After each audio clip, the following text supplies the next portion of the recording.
മലയാളത്തിലെ ഒരു പ്രമുഖ നടിയെ മതം മാറ്റാനായി ഓഫർ കൊടുത്തത് 100 കോടി രൂപയാണ്. ഒന്നും രണ്ടുമല്ല ഓഫർ, 100 കോടി രൂപ. അവരെ മതം മാറാൻ വേണ്ടിയിട്ടാണ് ഈ രൂപ ഓഫർ ചെയ്തതെന്നാണ്. ഇത് വെറുതെ പറയുന്നതല്ല. സംവിധായകൻ വിജി തമ്പിയാണ് ഇതിനെപ്പറ്റിയുള്ള നിർണായക വെളിപ്പെടുത്തൽ നടത്തിയിരിക്കുന്നത്. ഒരു സ്വകാര്യ ചാനലിലെ ഒരു യൂട്യൂബ് ചാനലിന് നൽകിയ അഭിമുഖത്തിലാണ് അദ്ദേഹം ഇത് പറയുന്നത്.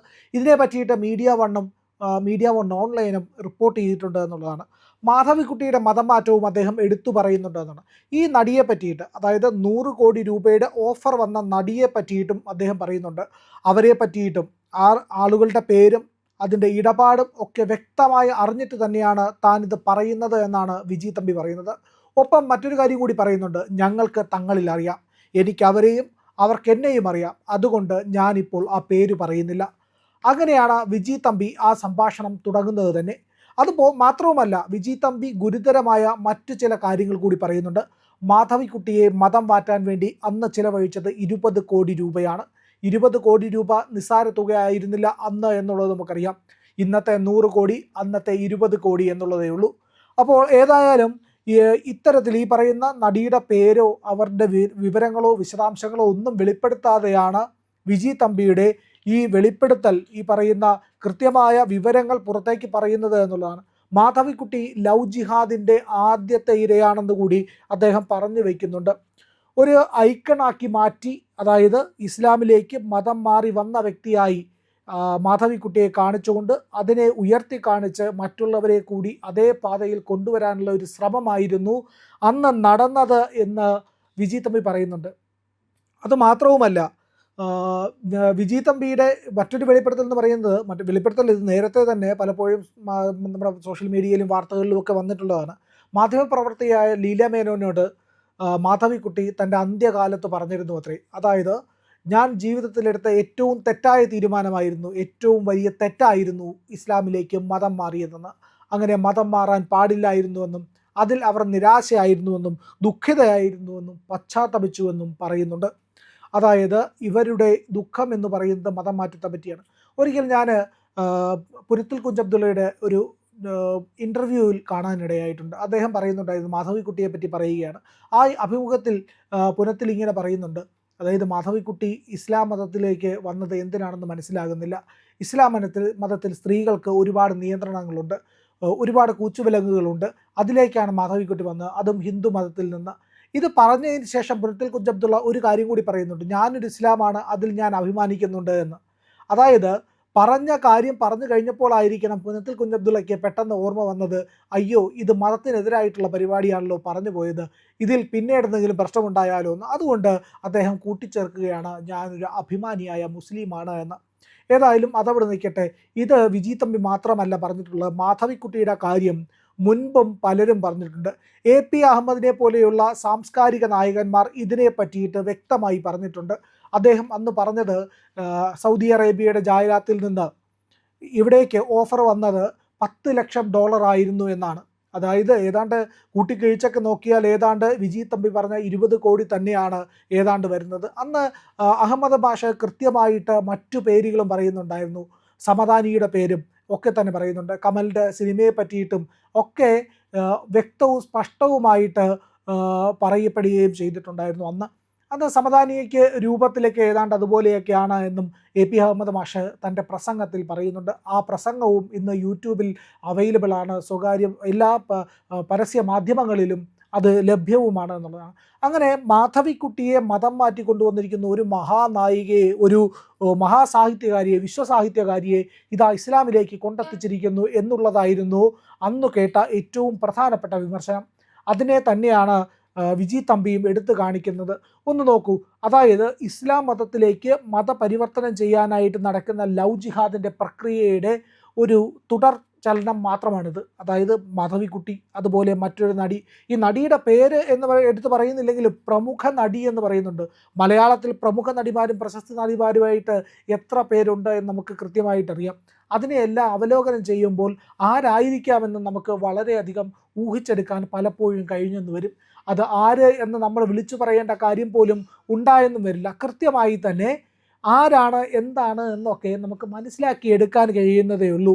ഏതായാലും ആ നടിയുടെ പേര് പറഞ്ഞിട്ടില്ല എന്ന് മാത്രമേ ഉള്ളൂ. അങ്ങനെ ഒരു ശ്രമം നടന്നു എന്നുള്ളത് വളരെ ഉത്തരവാദിത്തത്തോടു കൂടിയാണ് വിജി തമ്പി പറയുന്നത്. വിജി തമ്പി മറ്റു ചില കാര്യങ്ങളും കൂടെ പറഞ്ഞു വയ്ക്കുന്നുണ്ട്. ഹിന്ദു മതത്തിൽപ്പെട്ടവർക്ക് തങ്ങളുടെ മതത്തെക്കുറിച്ചോർത്ത്, തങ്ങളുടെ സംസ്കാരത്തെയും പാരമ്പര്യത്തെയും കുറിച്ചോർത്ത് അഭിമാനമില്ലാത്തത് കൊണ്ടാണ് ഇത്തരത്തിലായി പോകുന്നത് എന്നാണ്. പക്ഷേ ഇന്ന് ഇന്ത്യയിൽ ഈ പറയുന്ന കാര്യങ്ങളിൽ ചില മാറ്റങ്ങൾ വരുന്നുണ്ട്. ഹിന്ദുക്കൾ സ്വാഭിമാനികളാകുന്നുണ്ട്. കേരളത്തിൽ മാത്രമാണ് കമ്മ്യൂണിസ്റ്റ് സ്വാധീനങ്ങളും ഈ പറയുന്ന ജിഹാദി ഭയപ്പെടലിനും കീഴിൽ വന്നിട്ട് ഹിന്ദുക്കൾ ഇത്തരത്തിൽ മത അഭിമാനമില്ലാതെ മാറി നിൽക്കുന്നത്. അതിന് ഒരു പരിധിവരെ തടയിടാനും ആ മതത്തിൻ്റെയും തങ്ങളുടെ സംസ്കാരത്തിൻ്റെയും സ്വാഭിമാനം തിരികെ കൊണ്ടുവരാനും ഇവിടെ ഹൈന്ദവ സംഘടനകൾ ഇന്ന് ശക്തമായി തന്നെ പ്രവർത്തിക്കുന്നുണ്ട്. ആ രീതിയിൽ മുന്നോട്ട് പോവുകയാണെങ്കിൽ ഹിന്ദുക്കൾക്ക് കൃത്യമായി തന്നെ ഇത് മനസ്സിലാക്കാൻ കഴിയും. വിജി തമ്പി പറഞ്ഞു വെക്കുന്നതിൽ മറ്റൊരു കാര്യം കൂടി ഉണ്ട്. അതായത് 2047 ആകുമ്പോഴേക്കും ഭാരതത്തെ ഒരു ഇസ്ലാമിക രാജ്യമാക്കുക എന്നുള്ള ലക്ഷ്യം. ഈ ലക്ഷ്യത്തെപ്പറ്റി വിജി തമ്പി പറയും മുമ്പ് തന്നെ നമ്മൾ കേട്ടതാണ്. ഇത് സുഡാപ്പികളുടെ ഒരു പ്രഖ്യാപിത നയമാണ്. ആ നയം വെറുതെ അങ്ങ് പറയുകയല്ല, കൃത്യമായ കാൽക്കുലേഷനുകളുണ്ട്. ഓരോ മേഖലയിൽ നിന്ന് ഓരോ മേഖലയിലേക്ക് എത്രത്തോളം ജനങ്ങളെ എവിടെ നിന്ന് എങ്ങനെ എത്തിക്കണം, എങ്ങനെ തങ്ങളുടെ സമുദായത്തിൻ്റെ വളർച്ച ഉറപ്പാക്കണം, എങ്ങനെ അംഗബലം കൂട്ടണം, ഇത്തരത്തിലുള്ള നീക്കങ്ങളെല്ലാം തന്നെ സുഡാപ്പി ജിഹാദി സംഘടനകൾ കൃത്യമായി ആസൂത്രണം ചെയ്യുന്നുണ്ട് എന്നുള്ളതാണ് ഏറ്റവും പ്രധാനപ്പെട്ട കാര്യം. അത് ഇന്ന് പറയപ്പെടുന്നത് മാത്രമല്ല, നമ്മുടെ മുൻ മുഖ്യമന്ത്രിയായിരുന്ന VS അച്യുതാനന്ദൻ അതിൽ ചില നിർണായക കാര്യങ്ങൾ പറഞ്ഞിട്ടുണ്ട്. അതാണ് അവരുടെ ലക്ഷ്യത്തെപ്പറ്റി, സുഡാപ്പികളുടെ പദ്ധതിയെപ്പറ്റിയെല്ലാം അന്നേ അദ്ദേഹം തുറന്നു പറഞ്ഞതാണ്. ഈ ലവ് ജിഹാദിൻ്റെ കാര്യങ്ങളും അവരുടെ പ്രവർത്തനങ്ങളെയും പറ്റി നിർഭയനായി ഒരു കമ്മ്യൂണിസ്റ്റുകാരൻ അന്ന് വിളിച്ചു പറഞ്ഞതാണ്. ഇന്നത്തെ കമ്മ്യൂണിസ്റ്റുകാർക്ക് ഇതൊന്നും പറയാനുള്ള നട്ടല്ലോ ആർജവമോ ഉണ്ടാവില്ല എന്നതാണ് വാസ്തവം. കാരണം ഈ ജിഹാദികളുടെയൊക്കെ പണം പറ്റിയും അവരുടെ വോട്ട് പറ്റിയും അതിൻ്റെ എച്ചിൽ നക്കിയും നടക്കുന്നവന്മാർക്ക് അതിലായിരിക്കും വലിയ പ്രിയം. ആ രുചി പിടിച്ചവന്മാർ പിന്നെ അതിൽ നിന്നൊക്കെ മാറി വരാൻ ഇത്തിരി പാടാണ്. അവർക്ക് സ്വന്തം കുലത്തോട്, സ്വന്തം വംശത്തോട്, സ്വന്തം പാരമ്പര്യത്തോടൊക്കെ ഒരു ആദരവുണ്ടാവുക, അഭിമാനമുണ്ടാവുക അല്പം പാടുള്ള കാര്യമാണ് എന്നുള്ളതാണ്. ഏതായാലും ഇത്തരത്തിൽ അതീവ ഗുരുതരമായ ചില വെളിപ്പെടുത്തലുകളാണ് വരുന്നത്. കേരളത്തിൽ ഇത് ആഴത്തിൽ നടക്കുന്ന പ്രവർത്തനമാണ്. അതായത് പെൺകുട്ടികളെ വലയിലാക്കി കൊണ്ടുപോയി ജിഹാദിനായിട്ട് ഇല്ലെങ്കിൽ മതപരിവർത്തനം ചെയ്ത് എടുക്കുക എന്നുള്ള ആ ലവ് ജിഹാദിൻ്റെ പ്രവർത്തനം നിർബാധം കേരളത്തിൽ തുറന്നുകൊണ്ടിരിക്കുന്നു. ഇന്നും തടയാനായിട്ട് ആർക്കും കഴിയുന്നില്ല. ഇതിനൊക്കെയായിട്ട് പ്രവർത്തിക്കുന്ന വിവിധ സംഘടനകൾ നമ്മുടെ നാട്ടിലുണ്ട്. അതിൽ പ്രധാനപ്പെട്ടത് ആർഷവിദ്യാ സമാജത്തെ പോലെയുള്ള വലിയ ആത്മീയ ഉണർവുള്ള ആത്മീയ നേതൃത്വം ഉള്ളതുകൊണ്ടാണ് അത്തരം സംഘടനകൾക്ക് പ്രവർത്തിക്കുന്നത്. ആര്യ സമാജം പോലെയുള്ള സംഘടനകളുണ്ട്, ഇസ്കോൺ പോലെയുള്ള സംഘടനകളൊക്കെ ഉണ്ട്. ഇവയൊക്കെ ഉള്ളത് കൊണ്ടാണ് ഒരു പരിധി വരെയെങ്കിലും കെണിയിലകപ്പെട്ടു പോകുന്നവർ തിരിച്ചു വരുന്നത്. അല്ലെങ്കിൽ ഒന്ന് ഓർത്തു നോക്കൂ, ഇവർക്കൊക്കെ തിരിച്ചു വരാനുള്ള മാർഗങ്ങൾ ഒന്നുമേ ഉണ്ടായിരിക്കില്ല. നടുക്കടലിൽപ്പെട്ടവർ അവിടെ കിടന്ന് വെള്ളം കുടിച്ച് ശ്വാസം മുട്ടി മരിക്കുകയുള്ളൂ.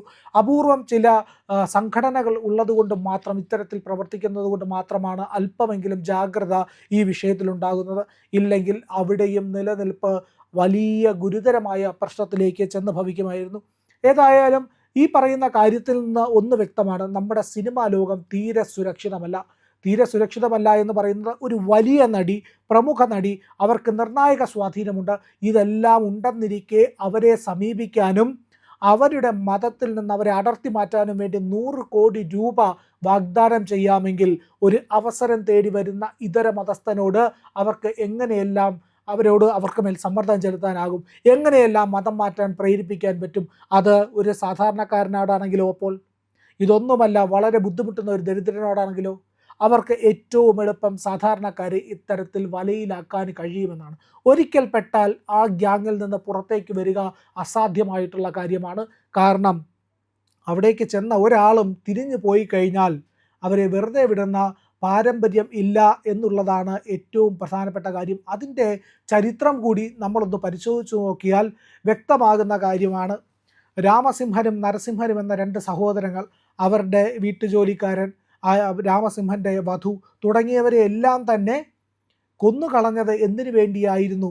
ഈ പറയുന്ന മലബാറിൽ നടന്ന ഒരു കൂട്ടക്കുരുതിയായിരുന്നു അന്ന് നടന്നത്. കാരണം മതം മാറി എന്നുള്ള കുറ്റമായിരുന്നു അവർ ചെയ്തത്. കാരണം ഇസ്ലാം മതത്തിൽ നിന്ന് അവർ മതം മാറി ഹിന്ദു മതത്തിലേക്ക് വന്നു. ഇന്നും സംവിധായകൻ അക്ബർ അലി എന്ന അക്ബർ അലി എന്ന പൂർവ്വനാമം ഉണ്ടായിരുന്ന രാമസിംഹനായിട്ടുള്ള സംവിധായകനുണ്ടല്ലോ, അദ്ദേഹം ഇന്നും നിരവധി ഭീഷണികൾ നേരിടുന്നുണ്ട്. ഇത് അദ്ദേഹം മാത്രമല്ല, നിരവധി എക്സ് മുസ്ലിങ്ങൾ ഇന്നും ഭീഷണി നേരിടുന്നുണ്ട്. അതുകൊണ്ട് തന്നെ ഒരിക്കൽ ഈ ട്രാപ്പിലേക്ക്, ഈ ജിഹാദികളുടെ, സുഡാപ്പികളുടെ, ലവ് ജിഹാദിൻ്റെയൊക്കെ ട്രാപ്പിലേക്ക് ചെന്ന് വീണാൽ അവിടെ നിന്ന് മോചനമുണ്ടാവുക വളരെ പാടുള്ള കാര്യമാണ്. അതാണ് ഇവിടെ എടുത്തു പറയപ്പെടുന്നത്. ലവ് ജിഹാദിൻ്റെ ആദ്യത്തെ ഇര മാധവിക്കുട്ടിയായിരുന്നു എന്നുള്ളത് അത് വിജി തമ്പി വളരെയധികം സ്പഷ്ടവും വ്യക്തവുമായിട്ട് പറയുന്നുണ്ട്. ഇനി അതുമാത്രവുമല്ല, ഈ പ്രമുഖ നടിയെ 100 കോടിക്ക് മതം മാറ്റാൻ ശ്രമിച്ചുവെങ്കിൽ ബാക്കിയുള്ളവരോട് എന്തൊക്കെയായിരിക്കും ഓഫർ വന്നിട്ടുള്ളത്? ഇതിനിടയ്ക്ക് ആരെങ്കിലും മതം മാറിയിട്ടുണ്ടോ ഇല്ലയെന്ന് പോലും അറിയാൻ കഴിയില്ല. കാരണം ഇസ്ലാമിൽ അങ്ങനെ ഒരു പദ്ധതിയുണ്ട്. തക്കിയ മുസ്ലിങ്ങൾ എന്ന് പറയും. തക്കിയകൾ എന്ന് പറഞ്ഞു കഴിഞ്ഞാൽ ഏതെങ്കിലും വിധത്തിൽ ഇസ്ലാമായിട്ടുള്ള ഒരു വ്യക്തി, അത് ഇസ്ലാമിൻ്റെ ഒരു വ്യക്തിയോ ഒരു സമൂഹമോ ഒരു കൂട്ടമോ ഒരു കുടുംബമോ ഒക്കെ ആകാം, അവർക്ക് പൊതുസമൂഹത്തിന് മുന്നിൽ ഞാൻ ഇസ്ലാമാണ് എന്ന് പറയാനുള്ള ഏതെങ്കിലും തരത്തിലുള്ള അപകടമോ ഇല്ലെങ്കിൽ എന്തെങ്കിലും പ്രശ്നമോ ഭൂരിപക്ഷ കുറവോ സംരക്ഷണത്തിൻ്റെയോ സുരക്ഷയുടെയോ കുറവുണ്ടെങ്കിൽ ഇസ്ലാം എന്ന ഐഡൻറ്റിറ്റി ഒളിച്ചു വെച്ചുകൊണ്ട് അവർക്ക് ഇസ്ലാമായി ജീവിക്കാൻ കഴിയും. അതാണ് തക്കിയ മുസ്ലിങ്ങൾ എന്ന് പറയുന്നത്. അത്തരത്തിലുള്ള ആൾക്കാരും നിരവധിയായി ഈ നാട്ടിലുണ്ട് എന്നുള്ളതാണ് പ്രധാനപ്പെട്ട കാര്യം. അങ്ങനെ ഒരു വിഭാഗവും ഇവിടെ ജീവിക്കുന്നുണ്ടെങ്കിൽ അതിനകത്ത് ആരൊക്കെ പെട്ടിരിക്കാം? അത് ഒരു പ്രധാനപ്പെട്ട ചോദ്യമാണ്. ഏതായാലും മലയാള സിനിമയിലെ ഒരു പ്രമുഖ നടിക്ക് ഇത്തരത്തിലൊരു ഓഫർ വന്നിട്ടുണ്ടെങ്കിൽ താഴേക്കുള്ളവർക്ക് എങ്ങനെയുള്ള ഓഫറായിരിക്കും? പണമാണോ, ഭീഷണിയാണോ, സമ്മർദ്ദമാണോ എന്നുള്ളത് അറിയേണ്ട കാര്യമാണ്. ഇത് നിസ്സാരമല്ല, വളരെ ഗുരുതരമായിട്ടുള്ള ഒരു പ്രശ്നമാണ് വിജി തമ്പി ഉന്നയിച്ചിരിക്കുന്നത്. ഇതിൽ സമഗ്രമായ അന്വേഷണങ്ങൾ വേണം. പൊതുസമൂഹം കൃത്യമായി ചർച്ച ചെയ്യണം. ഇല്ലെങ്കിൽ ഈ പ്രശ്നം ഇവിടെ നിൽക്കില്ല. ഇത് ഗുരുതരമായി പലരിലേക്കും പടർന്നു കയറും. നാളെ നമ്മളിൽ ഓരോരുത്തരും ഇതിൻ്റെ ഇരയായെന്നും വരാം.